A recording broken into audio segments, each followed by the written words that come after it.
renters are returning to Manhattan. Speaking of new news, and this kind of goes back to what Melissa Morrow was talking about. 30% gain in new leases in November. This is a huge gain.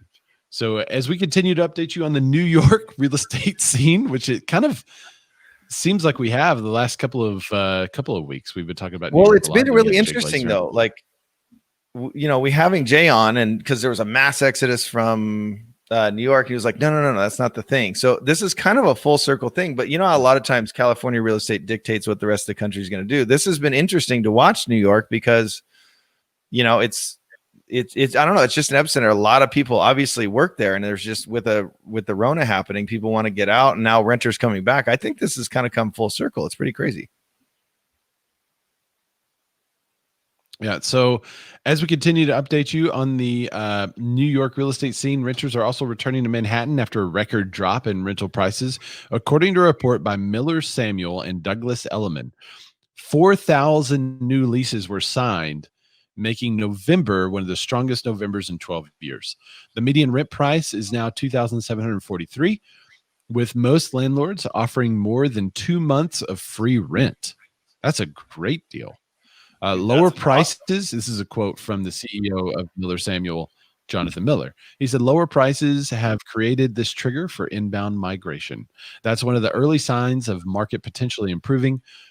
Most agree that it'll likely take years for New York to fully recover.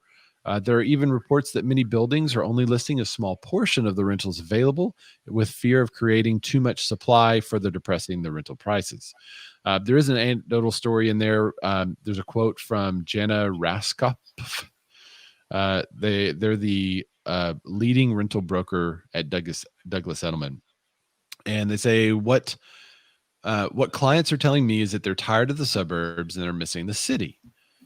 They say they miss being able to walk to a grocery store or coffee shop, not rely on a car, which is interesting because if you were here for our earlier report, we talked about some of the big office buildings maybe moving into suburbs, creating light office space, and then you could start to walk to a small grocery store from your office and then back into your neighborhood and all that jazz. So then everything we need for life is within a walk.